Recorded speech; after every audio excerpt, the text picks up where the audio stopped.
네, 목사님. 저희가 저번 시간에 겸손과 교만이라는 걸로 저희가 영상을 찍었었잖아요. 이메일을 통해서 우리가 이제 사연을 보내주신 거를 볼 건데, 징검다리 여러분, 반갑습니다. 메일로 질문하는 곳이 있는 줄을 처음 알았네요. 조금은 웃긴 질문인 것 같습니다만은, 하나님은 자신을 우리들의 아버지라고 하지 않습니까? 그런데 스스로가 아버지라고 칭하시는 이유를 알고 싶습니다. 다양한 자료들과 영상들을 봤는데 뭔가 납득하기 어려운 이야기들만 나오길래 제가 머리가 나빠서 이해 못하는지 헷갈립니다. 하나님은 우리들을 사랑하시는 주체로 아버지라고 하시는 건가요? 육신의 아버지의 뜻과 같은 아버지인가요? 예수는 당신의 아들이니 아버지라고 할 수 있다고 생각을 해도 어찌 그가 우리들의 아버지가 되려 하는 것이며 하나님이 스스로를 우리들의 아버지라고 칭함은 어떤 의미가 있다라고 볼 수 있습니까? 라고 이렇게 질문을 주셨어요. 좀 궁금한 내용인 것 같아요. 우리가 하나님이 왜 아버지냐라고 물었을 때 사실은 뭐 우리를 사랑해서 그가 우리를 만들었기 때문에 창조주, 그러니까 신을 향한 친근감의 표현으로 많이 사용을 하잖아요. 우리가 이 아버지라는 말을 어떻게 이해하는 게 조금 더 믿음적으로, 좀 더 의적으로 우리가 받아들일 수 있을까요? 자, 이제 이게 질문이 되게 복잡하잖아. 그 묻는 사람도 이게 지금 어떻게 내가 이해를 해야지 본래의 의미에서 벗어나지 않을까 하는 굉장히 조심스러운 그 언어가 이렇게 왔다 갔다 한다고. 맞아요. 그런 의도가 굉장히 있죠. 근데 이게 이제 기독교인 전체가 이런 감정을 느끼고 있다는 얘기야. 모두가. 이게 진짜 무슨 뜻일까? 내가 혹시 잘못 오해해서 하나님과 우리 관계가 틀어지는 게 아닐까 하는 아주 조심조심하는 그 염려가 여기서 확 느껴진다고. 진짜 우리 아버지야. 근데 이제 아버지라 함은 우리가 기본적으로 생각했을 때 아버지라고 생각할 수 있는 몇 가지의 포인트들이 있잖아요. 그 예를 들면은 우리 육체의 아버지는 우리를 낳게 해주셨으므로 육체의 아버지가 될 수 있는 거고, 하나님은 우리를 창조해 주셨기 때문에 그렇게 느낄 수도 있는 거고, 뭐 그런 뉘앙스로 말하는 게 아닐까요? 그러니까 이제 그런 뉘앙스가 필터처럼 우리 안경처럼 껴 있다고. 도수를 잘 맞추려고 그래. 이렇게 초점을. 그럴 필요가 없는 관계야, 사실은. 진짜 아버지야. 우리를 낳았다, 창조했다. 그러니까 여러 가지 의미들을 감안해서 들으려고 하는 거야. 그 해석이 어떻게 보면은 그래 그나마 납득할 수 있는 가장 좋은 해석이잖아요. 아버지라는 언어를 우리가 이해하고 있는 개념이 있다고. 그 개념으로 밖에는 우리가 그 실상을 이해를 못하는 거야. 이게 무슨 철학적 개념이 아니라 철학적 개념이더라도 실제를 설명하는 온전한 소리란 말이지. 그러니까 우리가 그분을 정확하게 확인하고 있는 지점이란 얘기거든. 이걸 이제 굳이 신학이라고 얘기하거나 철학적 확신이라고 얘기할 필요도 없는 거야. 이거 우리가 실제를 인식하는 이제 실상 같은 이야기인데, 여기서 우리가 굉장히 난감해하고 있는 거야. 이게 왜 그러냐 이거지. 이게 실제의 하나님과 우리 사이가 의심할 바 없는 우리가 알고 있는 그 아버지, 그거 맞아. 그런데 그렇게 쉽게 우리가 납득을 못 하겠다는 얘기야.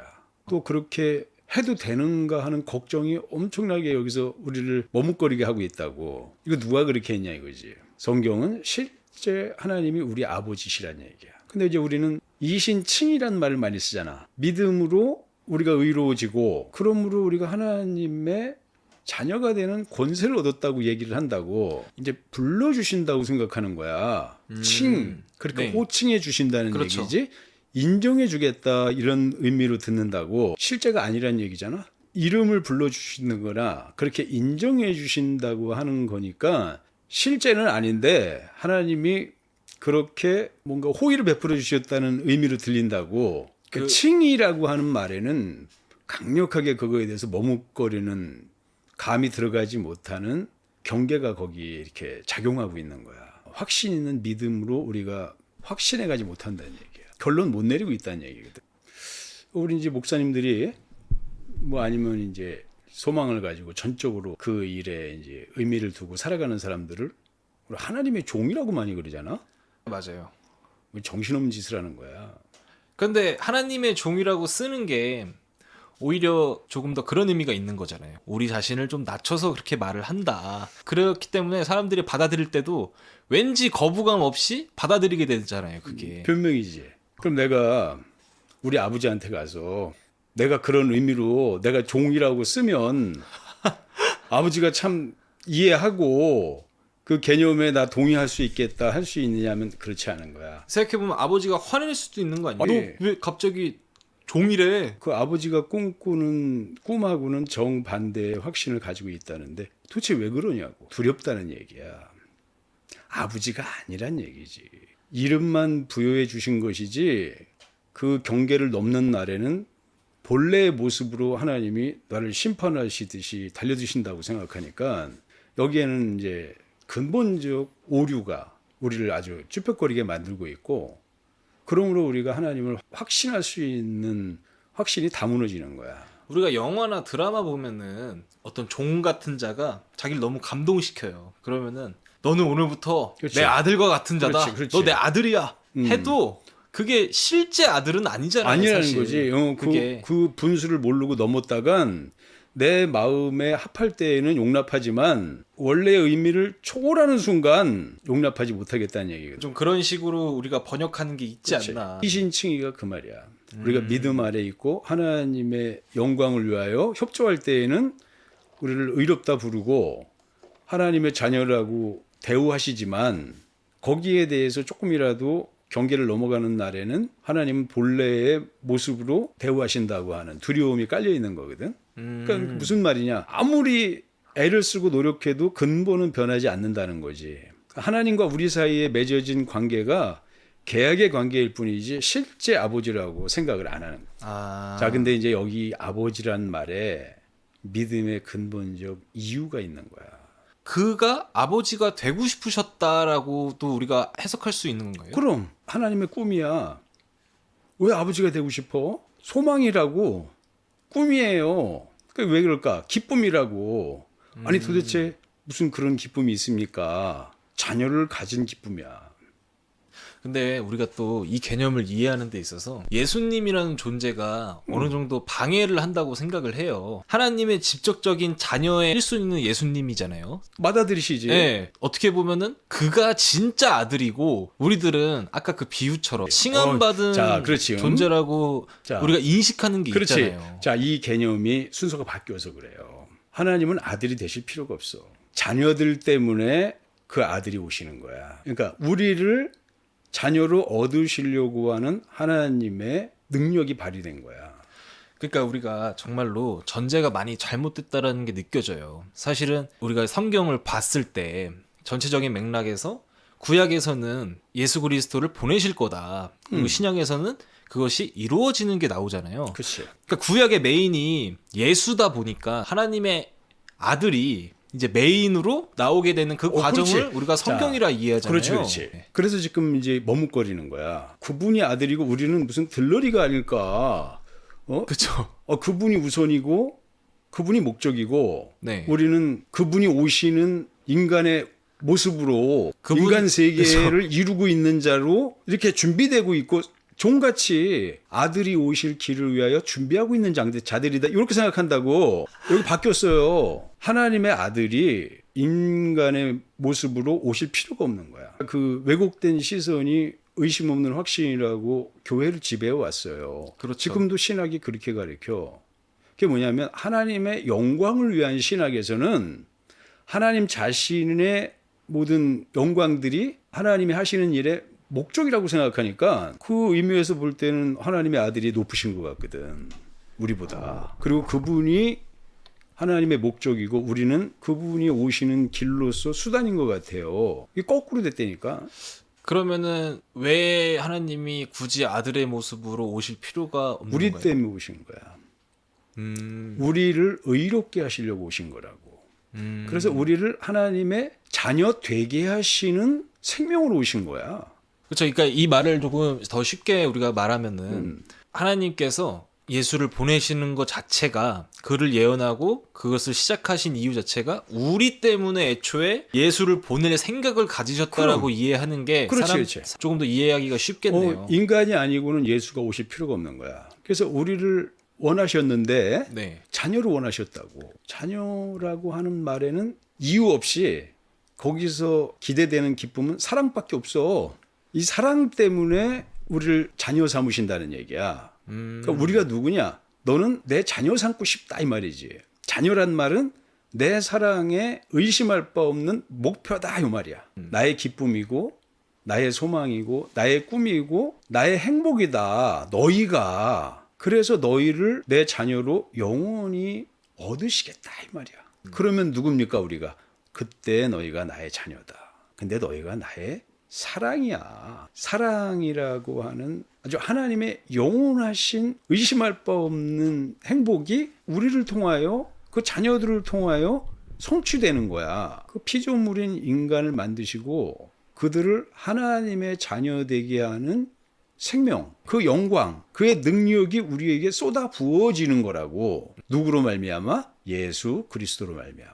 그래서 하나님이 예수 그리스도로 말미암아 하나님의 꿈인 하나님의 자녀들을 얻으시게 되는 거야. 그래서 우리 위하여 하나님의 아들 예수 그리스도를 보내시는 거라고. 그를 보내지 않으면 우리가 하나님의 자녀가 될 수가 없어요.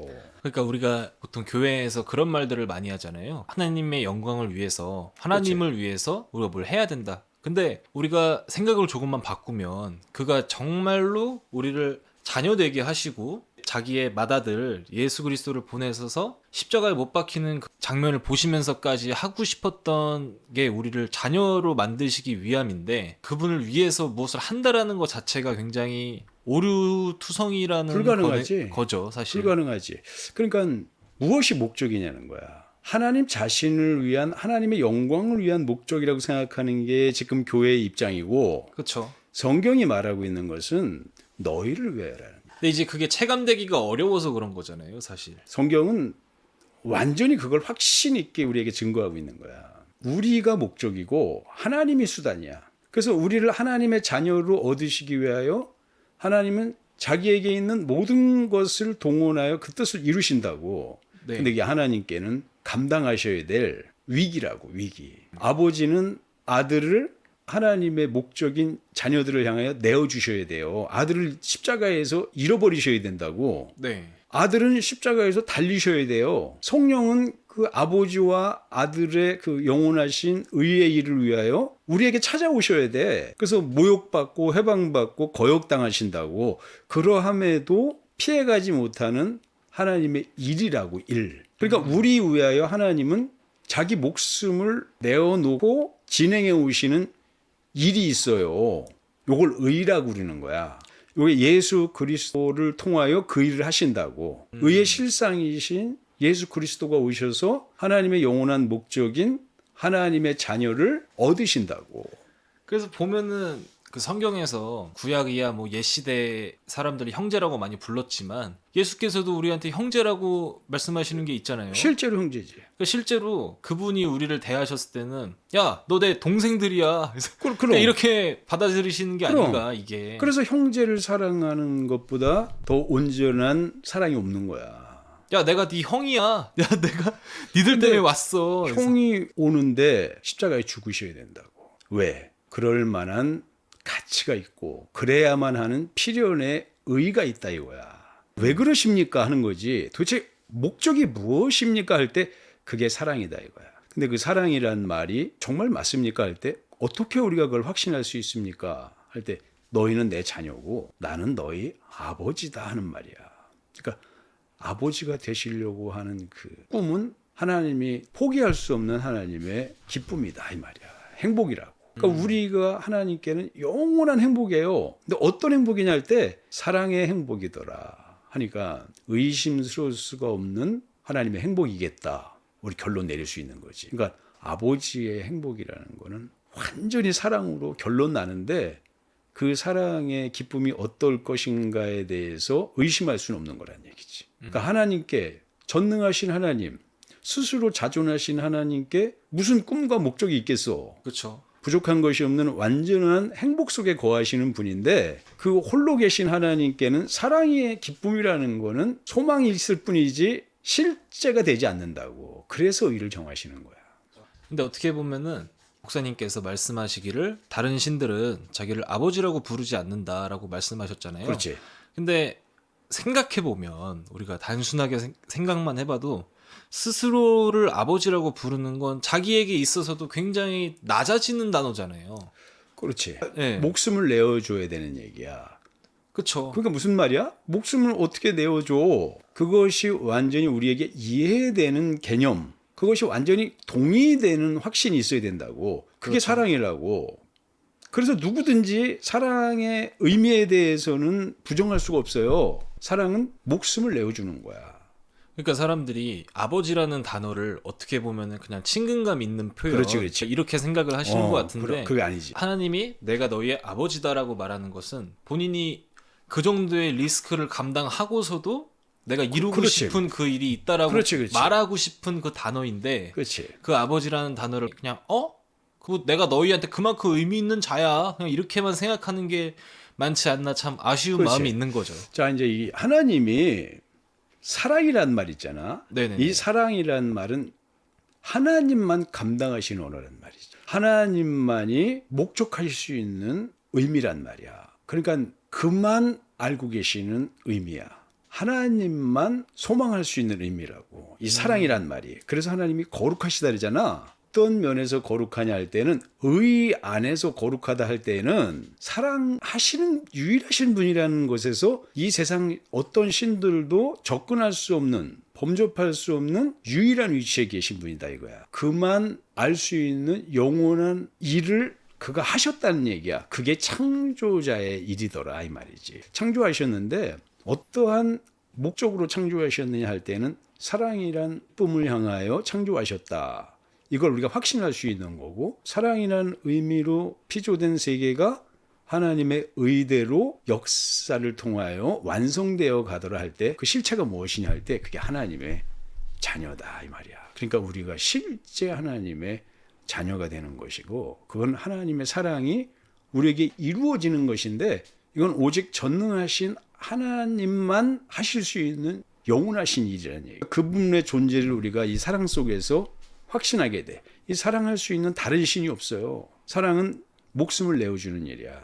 그러니까 유일하신 하나님께서 사랑이라고 하는 의를 위하여 삼위의 모습을 가지신다고. 그래서 아버지가 되시고 아들이 되시고 성령이 되시는데, 그분은 아버지가 되시고 아들이 되시고 성령이 되셔서는 하나님의 영광을 잃어버리신다고. 아니, 하나님께는 무엇을 뺏길 만한 이유가 없잖아. 근데 자기 아들을, 가장 사랑하는 맏아들이신 예수 그리스도를 죽음 아래 내어주신다고. 사랑 때문에. 사랑 때문에는 그 아들을 내어주시는 게 하나님께도 피해갈 수 없는 길이라는 걸 알아요.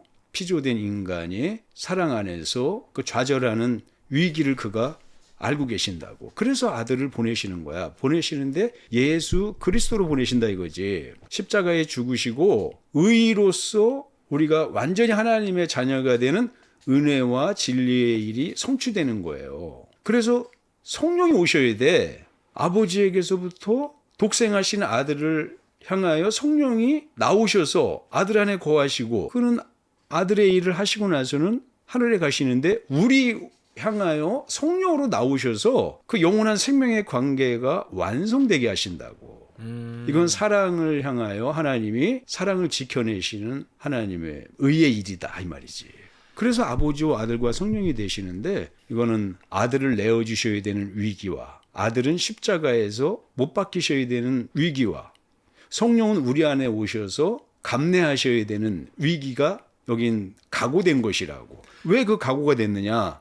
사랑 때문에 능히 그리하실 수 있는 하나님의 각오가 여기서 선 거예요. 근데 그 사랑의 주체가 우리 사람들이라는 거고, 그렇지. 그로 인해서 하나님은 우리들을 정말로 그치. 너희가 영원히 죄에 빠지지 않는 영원한 존재로 만들고 싶어 하시는 그 생각으로 이 모든 그치. 일을 버리신 거잖아요. 자, 그 결론이 아버지시란 얘기야. 아, 하나님 우리 아버지요 할 때는 그 의를 정하신 분이십니다. 그 마음으로 이 피조 세계를 창조하신 겁니다. 이 피조 세계를 사랑으로 완성시키려고 하시는 분입니다. 그래서 삼위의 모습으로 역사에 개입하시는 분입니다. 그래서 그 사랑 때문에 모든 희생을 각오하시고 그 일을 성취하시는 분입니다 할 때, 그 의심할 수 없는 그분의 마음과 신분과 일과 그분의 기쁨을 이해할 수 있는 언어가 아버지란 말이야. 그러니까 우리가 쉽게 이해하려고 한다면 보통 우리가 가정에서 아버지의 역할이란 게 있잖아요. 그렇지. 자기의 가정을 지키기 위해서 그렇지. 어떤 일이든 묵묵하게 자기의 일을 최선을 다해서 해내시는 존재가 우리가 아버지야. 아버지라는 존재라고 그렇지. 우리가 알고 있잖아요. 그런데 아버지가 참 그런 의미라는 점 좀 그렇지. 알아주시면 이해하기가 더 쉽지 그러니까 않을까. 아버지란 말은 사랑의 유일한 주인이십니다 하는 거야. 그 사랑을 소망으로 삼고 그 일을 의로 삼아서 성취하시는 유일하신 분입니다 할 때 그게 아버지야. 그게 어머니가 아니라고. 어머니는 그런 존재가 없어요. 이 세상 신 중에서 사랑을 근본적으로 영원한 소망으로 시작하신 이에 의심할 수 없는 신분, 네. 그게 아버지야. 그러니까 아버지란 말하고 사랑이란 말하고는 뗄래야 뗄 수 없는 영원한 언어다 이거야. 그래서 사랑이란 말의 의미를 가질 때에는 거기에는 아버지라고 하는 신분이 전제되어 있다 이거지. 그러니까 뭐 이 정도면은 이제 이 질문자님께서도 확실하게 이해를 하셨을 거라고 생각을 해요. 근데 제가 아마 봤을 때는 이분이 그 누군가랑 대화하다가 이 문제에 좀 막혀가지고 아마 다른 쪽에서 아마 네. 이게 의문이 아마 좀 생각이 돼서 했을 텐데 네, 맞아요. 그랬더라도 이거는 이제 지금 설왕설래하는 모든 분분한 이야기들을 근본적으로 여기서부터 시선 맞춰서 답을 찾아가야 된다 하는 전제니까 이러면 각기 믿음이라고 하는 궁극의 문제를 찾아가는 자들에게는 기준점이 될 수 있는 거야. 저는 이분이 아마 뭐 대화하다가 이제 그 왜 누군가 물어볼 수 있잖아요. 왜 그가 우리 아버지냐? 그거 약간 되게 쿵 하고 막히신 것 같은데 그렇지.